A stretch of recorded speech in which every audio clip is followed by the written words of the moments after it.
Hi, everyone. I'm your host, Patty G. Russo, and this is Let's Talk Pets on Society Bites Radio. Today, we welcome back to the show Kathy Pobloskie from Lost Dogs of America and Lost Dogs of Wisconsin. And my dogs are going crazy, as you can probably hear.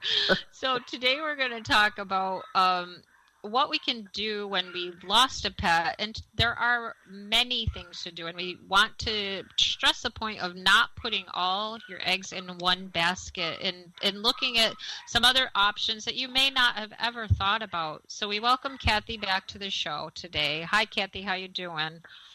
Hi, Patty. Thanks for having me. That's a great topic, and one that I guess I spend a good majority of most days talking to people about.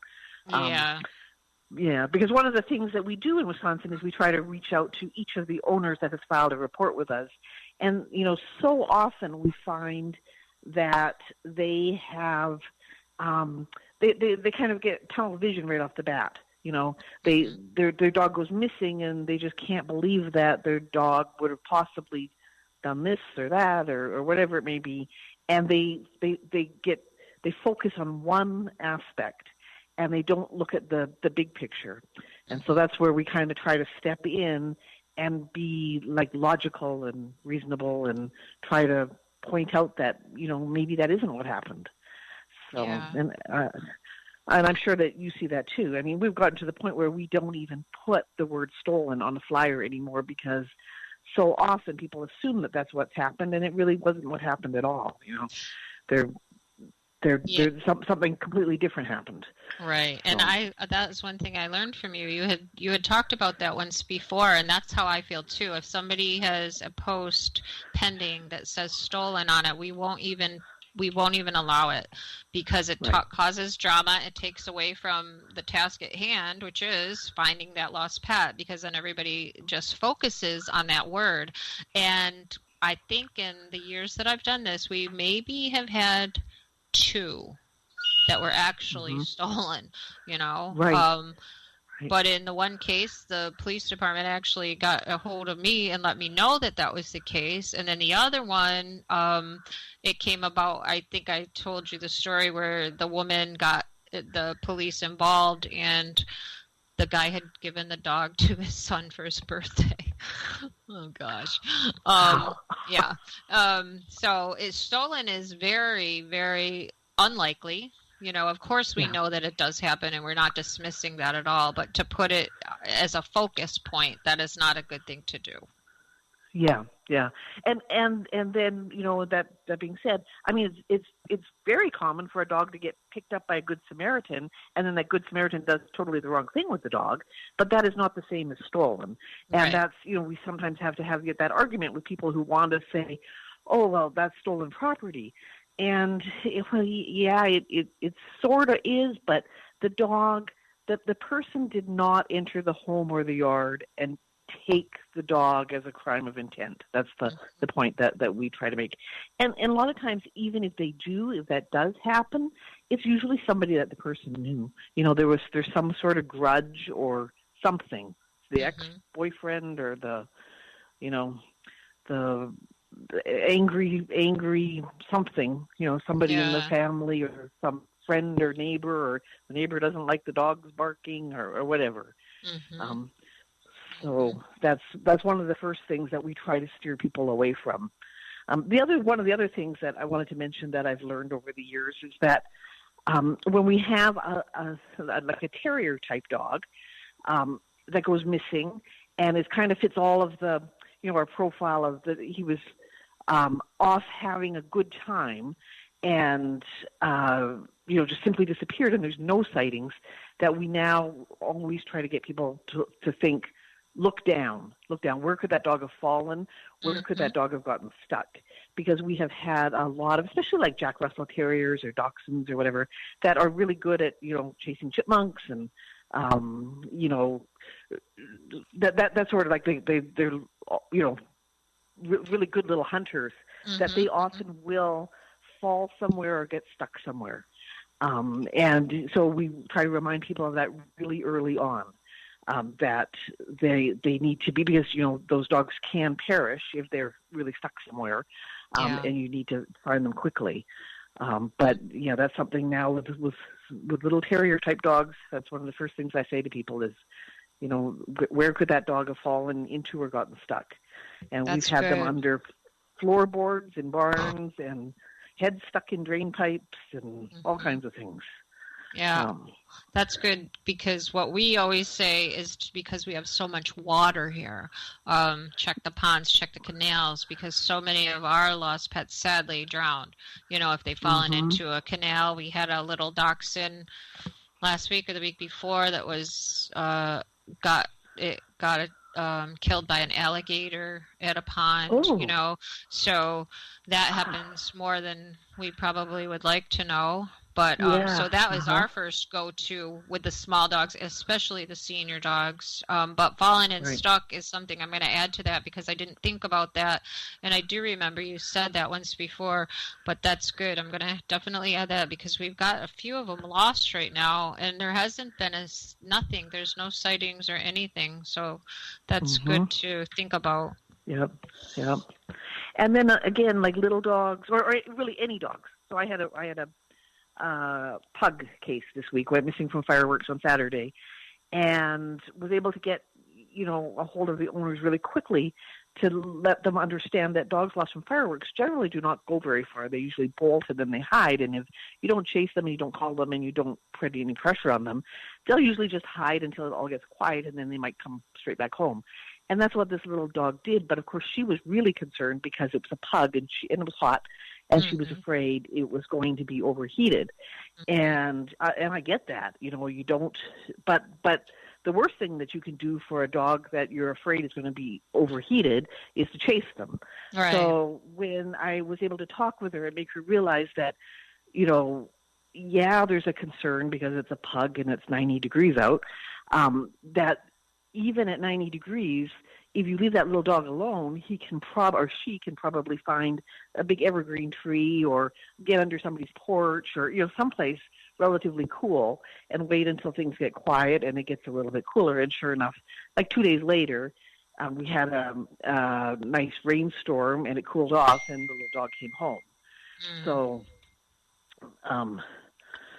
just trying to leave them be a lot of times is the best advice. And it's not that you don't want to spread the word and you don't want to be flyering and doing all that kind of stuff, but actually physically kind of beating the bushes, again, unless it's that little kind of terrier dog where you think it might be stuck somewhere, is often our recommendation is just give it some time. Let's see if the dog will just come home on its own. Yeah. So many of them do. Yeah, and we did thankfully have that happen. I think we've got a little pug that's still missing, and no sightings at all. So I'm worried because it's been so hot here. I am concerned with the heat for that little guy. Yeah. And do you and was that one near water? Because sometimes don't you think that they just kind of stumble into the water thinking that they're going to get a drink, and then they just fall in? Yes. When we ask them to fill out a report, we want them to give us their full address, because the first thing I do is I pull it up on a map and I look for water, because there's so many ponds and lakes and canals all over the place here. And that one, it was on more of like a country setting and pastures around, and there were 2 ponds. So I told them, I said, you have to go look at the ponds, because that's what happened to the little dachshund. The people, I don't know if they didn't know there was a gator in their pond or what, but that's where they found the poor little thing. So this is what I'm worried about with this one. Whenever there's those ponds around here, you don't know if there's a gator in them or not, especially more country areas here. Right. It's way more frequent. And then the other ones, the canal homes, the poor things, you can't get up the cement walls. So, we had one story recently. It was just south of us. I don't think it was one of our pets, but it came up somehow. I saw it that the little dog was found. I think it was Punta Gorda. It had fallen in into the water along the mangroves, and it thankfully got itself into the mangroves, and somebody heard it whimpering or something, somebody in a boat, and they saved it from the mangroves. Yeah. Huh. Yeah. Wow. Yeah. Yeah, that's always a good idea if like here where we have like creeks and streams and rivers, is if you can to get some a canoe or a kayak and go down the waterway, because then at least you might be able to see better where the dog might be able to come down and get a drink, and you can look for tracks in the mud, and you get kind of a better lay of the land. But we have had dogs that have been, quite a few dogs actually, that have been either seen or recovered by kayakers that happen to see them coming down for a drink. Yeah. And then of course the picked up one is always, so a lot of people just absolutely assume that their dog was picked up, and we never say never, and lots of dogs certainly are picked up.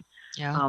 But they go that route right away and put all of their eggs in that basket, instead of, considering all the possibilities that their dog could be out there on their own, especially if they were scared by fireworks, and they could be just hiding, and, or could have been, driven out of the fired area and be wandering somewhere further away.